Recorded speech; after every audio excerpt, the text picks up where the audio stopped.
भर दूसरों को देखते हैं और दूसरों को देखने का परिणाम होता है केवल गंवाना गंवाना गंवाना। पाना है तो स्वयं को देखना। मैं जो कुछ बताऊंगा, तन की बात, मन की बात और मन से आगे की बात, वो सब कुछ पाने का माध्यम है स्वयं को देखना। आँख बंद करके अपने आप को देखना। अपने आप को देखना अगर सीख गए तो दुनिया को देखना सीख जाओगे। कुछ करना नहीं पड़ेगा, सब कुछ नज़र आएगा। स्वयं को देखना, स्वयं को देखना। मेरी बात को नहीं सुनना, करना आँख बंद करके। ये आँख बंद करके देखो। कोई गर्दन हिलाने की ज़रूरत नहीं, सहमति असहमति की ज़रूरत नहीं। आँख बंद कर डालो, कमर सीधी।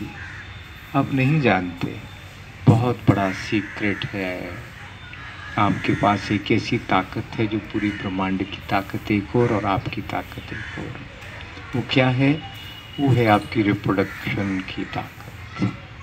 वो जो एनर्जी है, कमर सीधी होगी तो नीचे से उठकर ऊपर जाएगी, और वो जितनी ऊपर जाएगी आप उतना बिना किसी बाहरी साधन के आनंद में डूबते चले जाएंगे, सुख प्राप्त करते चले जाएंगे। सुख ही तो पाना है ना। साधनों से सुख आता तो बड़े आदमी, अमीर आदमी सभी सुखी होते। तो एक भी मिला सुखी? तो सुख कहाँ है?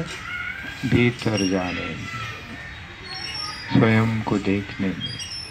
मेरी फीस नहीं दोगे तो सिखाना मना। मेरी फीस आंखें बंद, आंख खुली तो डिस्क्वालीफाई, इसलिए आंख बंद, कमर सीधी। थक जाओ तो हिलना, नहीं तो हिलना नहीं है। अर्ध पद्मासन तो लगा ही लो बेटे, एक पाँव तो ऊपर रख लो और कमर सीधी, कमर सीधी। 11 बार हम ओम बोलेंगे मेरे साथ साथ। ओम बोलने का तरीका है, इससे शक्तिशाली ध्वनि संसार में अभी तक कोई मिली नहीं है। 1 अरब 96 करोड़ साल से सूर्य से एक ध्वनि निकलती है। यूट्यूब में देखना, पढ़ लेना गूगल में कौन सी ध्वनि है। ओम ओम। तो एक लंबा सांस लेकर छोड़ दीजिए और सोचिए कि आप विश्राम में आ गए। सोचने से सब होता है। दूसरी बात सोचिए, मैंने सरेंडर कर दिया अपने अहंकार का। जो अहंकार हमको ये कहता है ये ठीक है, ये गलत है, ये अच्छा है, ये बुरा है, 1 घंटे के लिए अपने अहंकार का समर्पण कर दीजिए, विलय कर दीजिए। जैसे जूते बाहर उतारे, ऐसे अपने अहम को भी छोड़ दीजिए। आप कहेंगे कहने से क्या होता है? सोचने से, सोचने से ही होता है।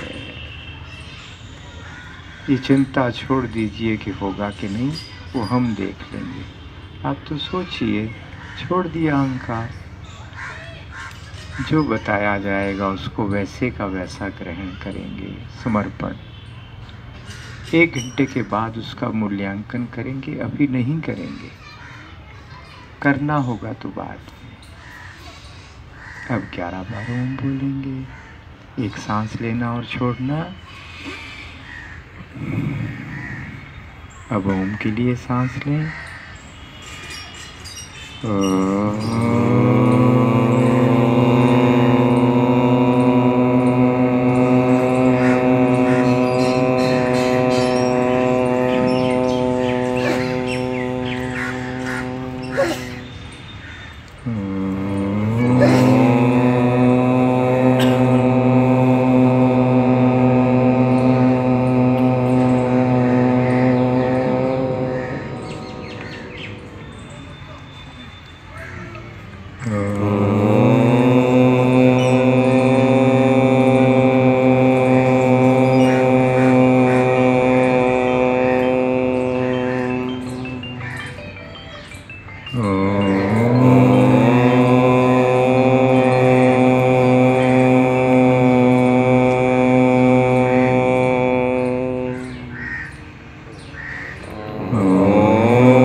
शांत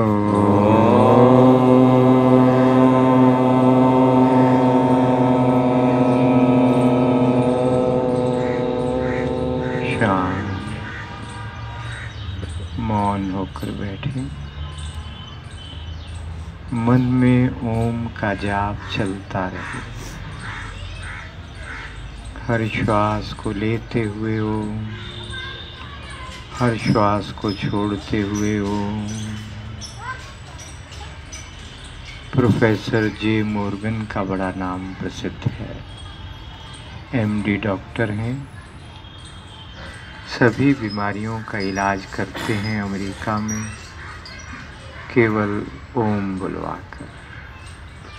4,500 रोगियों को ठीक किया, प्रयोग किया उन पर। असाध्य रोगी, हृदय रोगी, मानसिक रोगी। परिणाम 85% महिला रोगी ठीक हो गए।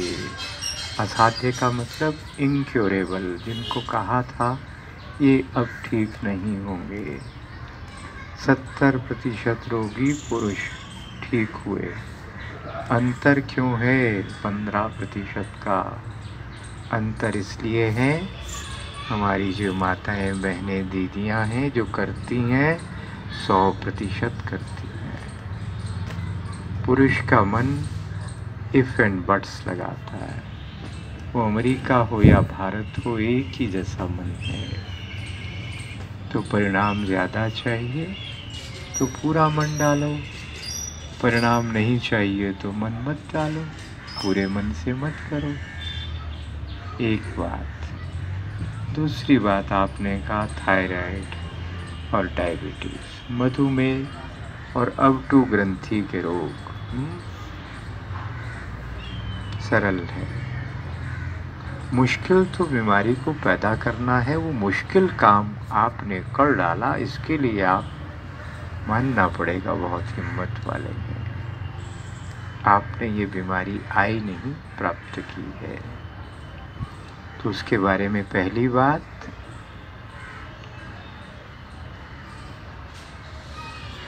कुछ लोग विशेषज्ञ कहते हैं 90% रोग मानसिक हैं, कुछ लोग कहते हैं 95% हैं। मैं कहता हूँ 100% रोग मन के कारण हैं। आप कहेंगे कि फास्ट फूड खाया तो बीमार हुए, पर फास्ट फूड खाने से बीमार क्यों हुए? क्योंकि मन खराब था, मन पे संयम नहीं था। उसका MSG मोनोसोडियम ग्लूटामेट आपको मजबूर करता है खाने के लिए। उस स्मैक की तरह नशे का काम करता है, LSD की तरह काम करता है, अफीम की तरह काम करता है, एडिक्शन है। तो कौन बीमार है? मन बीमार है जब गलत खाना खाया, बहुत तीखा खाया। फीका खाना स्वाद नहीं लगता तो क्यों खाया? मन बीमार है, मन तनाव में है, इसलिए तीखा मांगता है। जब आप 10 दिन की विपश्यना करते हैं, थोड़ा सा नमक भी बहुत लगता है, थोड़ी सी मिर्च भी बहुत लगती है। क्यों? मन स्वस्थ हुआ। तो लगभग सभी रोग मन के कारण हैं। हमने जो अभी किया, 5 दिन करने से मधुमेह रोगी अनेक, इम्प्रूवमेंट नहीं हुई, ठीक हो गए, पूरे ठीक हो गए। मेरे एक मित्र हैं, यही करवाते हैं। हर रोज़ 15 मिनट का ध्यान, 5 मिनट में देखा, अरे ये तो ठीक हो गया। तो मन बीमार है मित्रों, मन का इलाज करिए, बहुत भाग रहा है, इसको ठहराओ। ठहराने का तरीका, विपश्यना करो, ओम बोलो, किसी इष्ट देव के ऊपर श्रद्धा है, निराकार को मानो, साकार को मानो, पर मांगने के लिए मत मानो।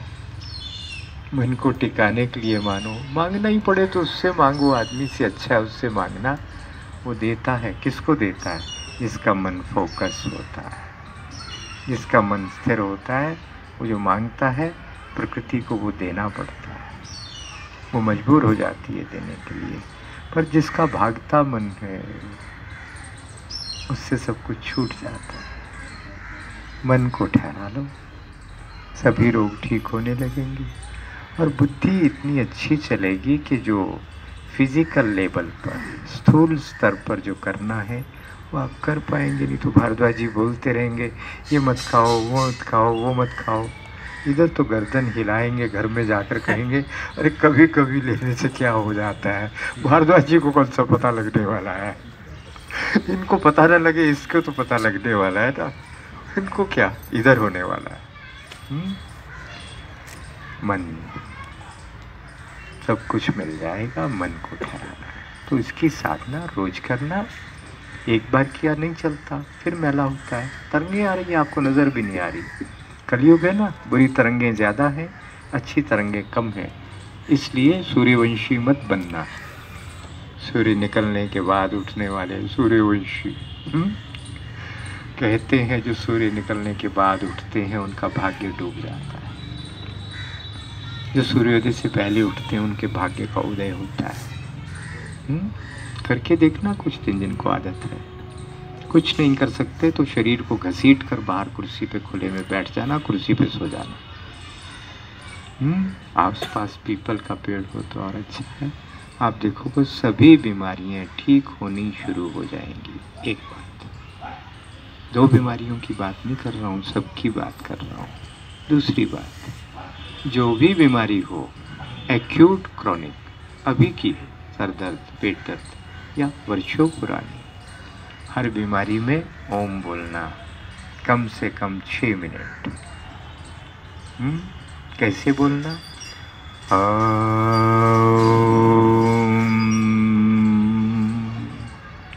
लंबा बोलो, छोटा बोलो, कोई बात नहीं, कुछ भी चलेगा, मगर मन को साथ जोड़ना। नाभि से नीचे ध्यान ले जाना, रिप्रोडक्शन, मल मूत्र इंद्रियों पर। छाती पे ध्यान रखना, मस्तक पे ध्यान रखना। आनंद में डूबते जाओगे। नीचे प्लास्टिक बिछाकर करोगे तो गंवाओगे। जितनी ऊर्जा पैदा होगी भीतर से और बाहर से, दोनों तरफ से, सब व्यर्थ चली जाएगी।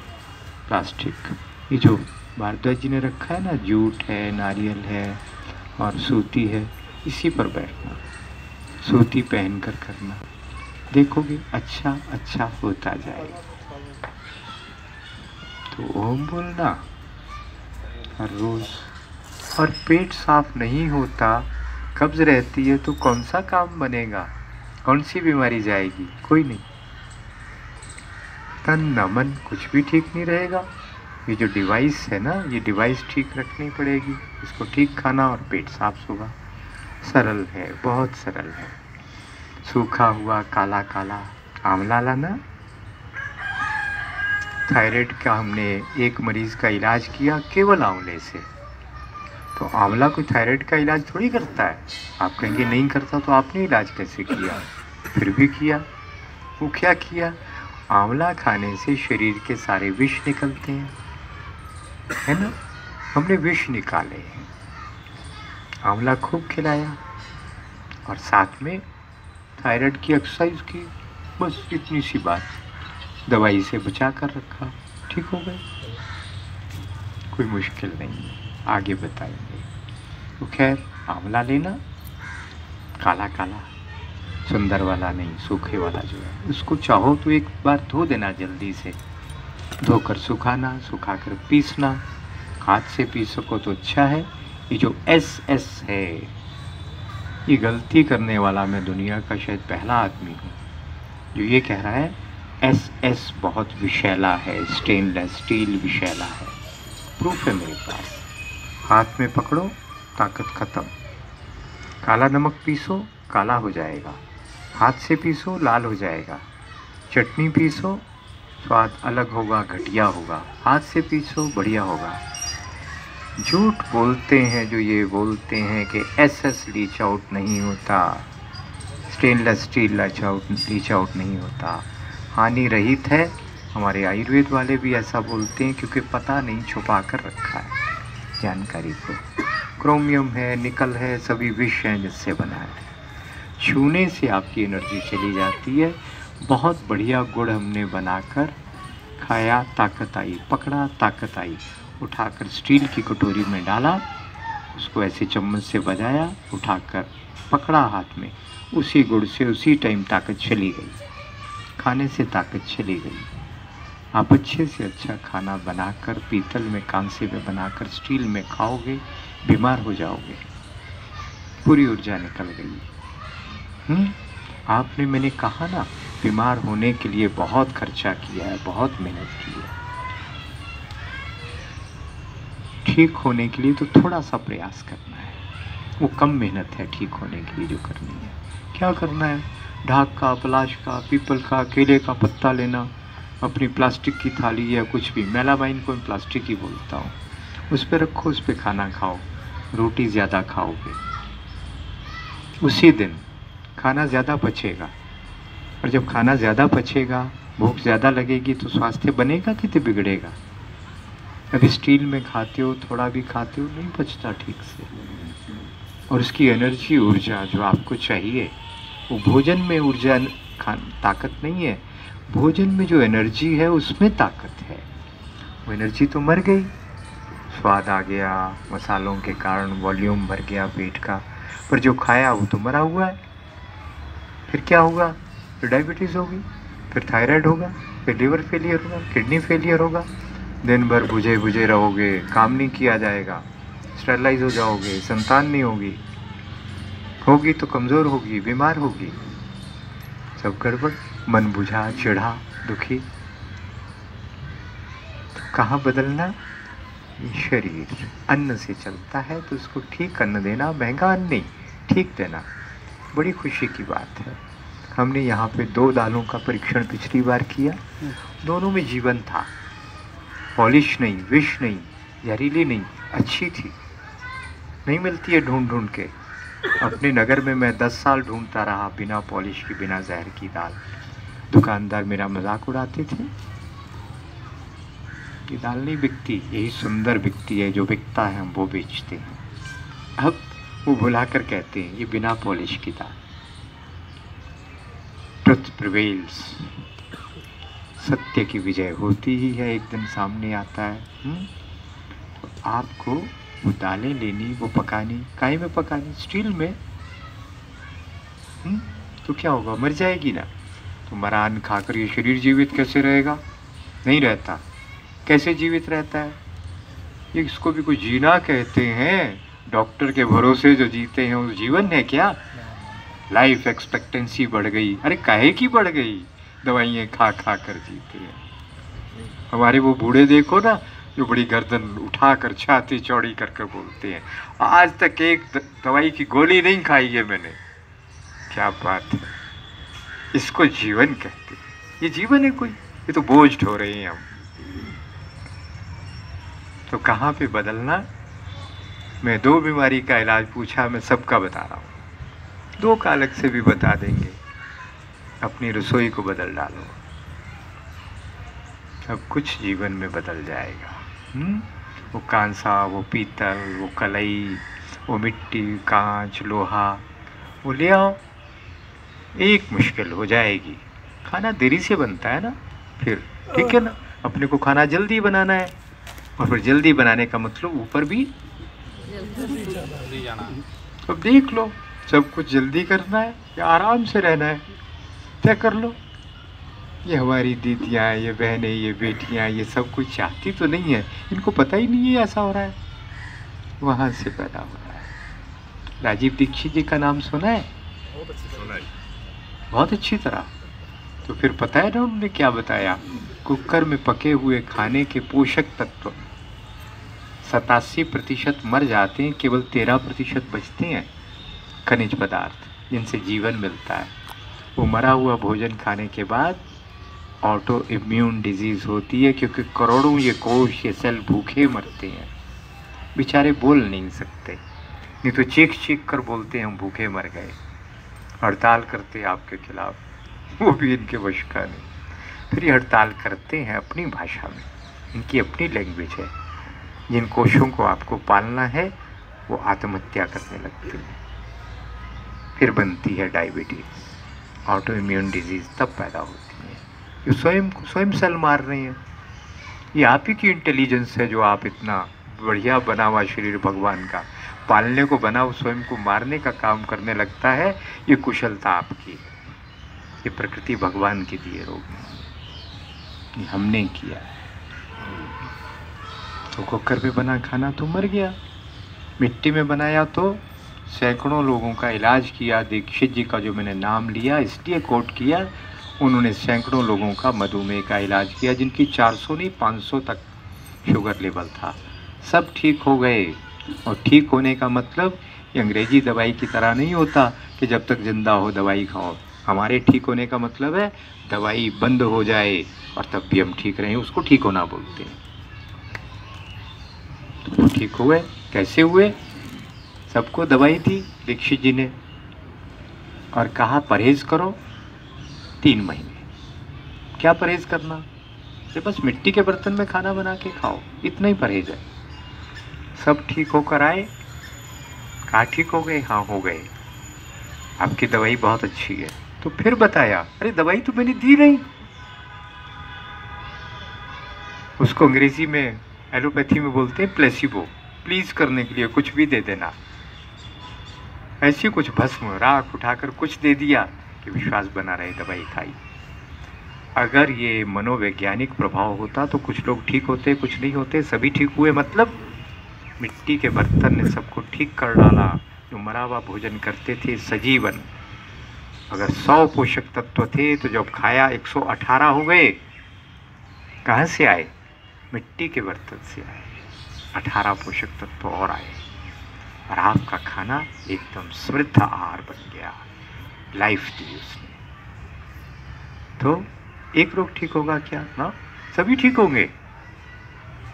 हर रोग ठीक होगा जब आप मिट्टी के बर्तन का बना भोजन करेंगे। बस तड़का नहीं देना उसमें, जो तेल उसके अंदर चला जाता है पक पक कर। मैंने की है गलती, 4-6 महीने 64,000 के बर्तन मंगा लिए कोरबा से और उसमें तड़का दिया, पूरी तली, बड़ा खुश हुआ। अरे तो सब कुछ हो जाता है इसमें। लकड़ी की कड़छी चलाई, 2-3 महीने के बाद खाना कड़वा होने लगा, हम बीमार होने लगे, समझ नहीं आया क्या है। 2-4 दिन बाद समझ आ गया, जो तेल इसमें घुस गया वो पककर बार बार पकने से जहर बनता है ना तेल, वो विषैला हो गया, तो वो खाने को कड़वा बना रहा है और मैं बीमार हो रहा हूँ। तो उसमें खाना पकाना, तड़का उसमें नहीं देना, वो अलग से छौंका बना के उसमें मिला दो, अलग बर्तन में दे दो तड़का। काय में देंगे? स्टील में देंगे, एल्युमिनियम में? लोहे के। अच्छा, आप तो समझदार हो गए इतनी जल्दी।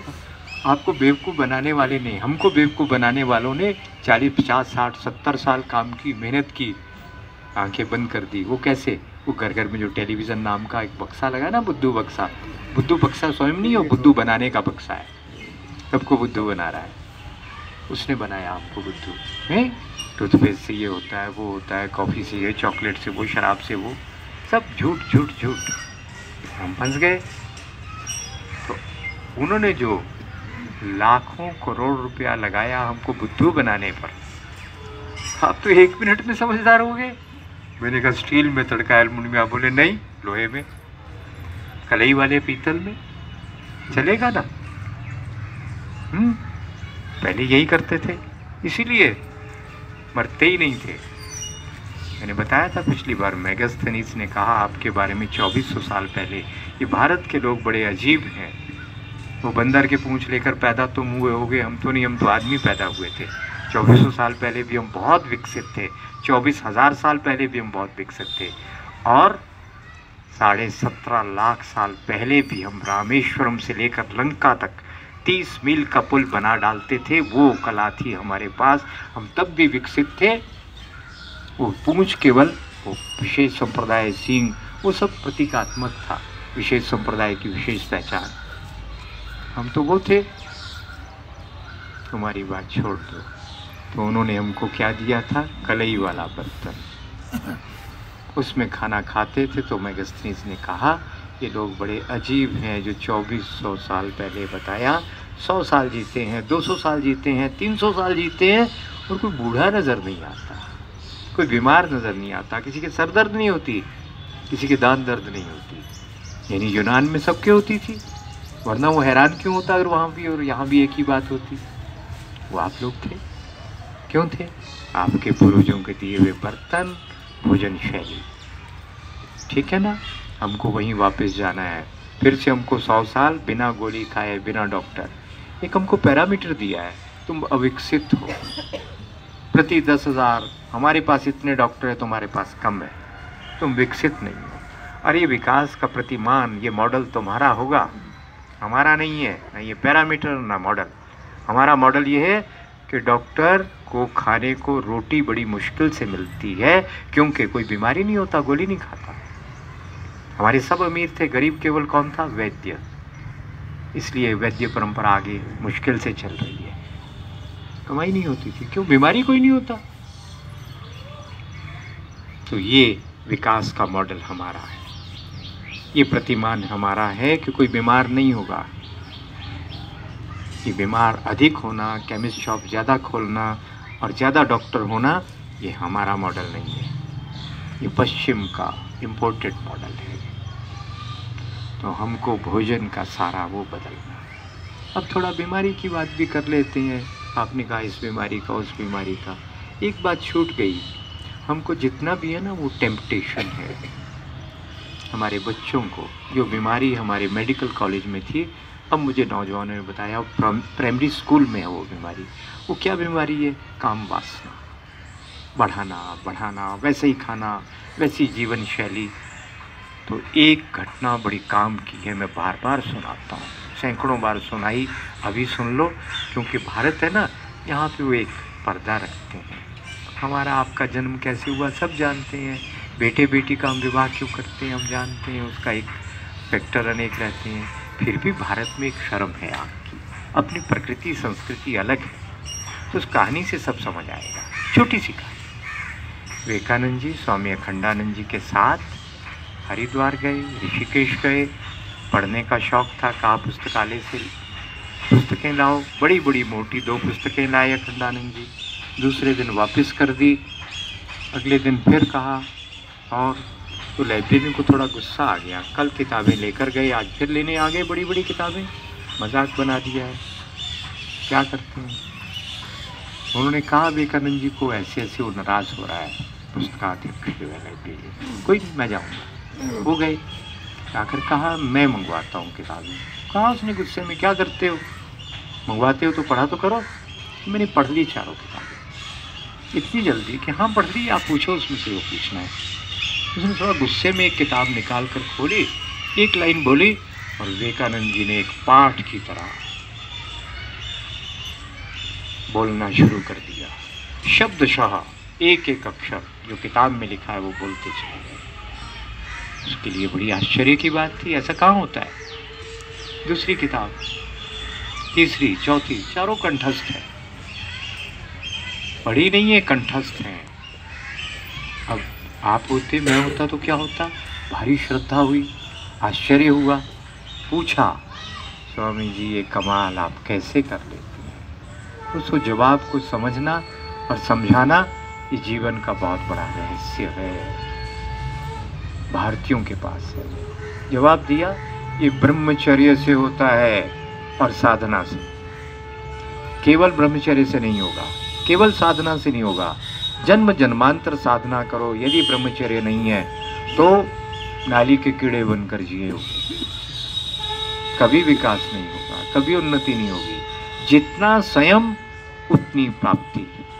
मैंने कहा ना, संकल्प से, सोचने से प्रकृति आपको मजबूर हो जाती है वो सब देने के लिए जो आप मांगते हैं। पर किसके संकल्प पूरे होते हैं? जो संयम की साधना करता है। वही वो मटेरियल, वही सामग्री है जिससे हमारा जन्म हुआ, वही नीचे से उठकर ऊपर तक ले जाना, यही तो साधना है। और क्या साधना है?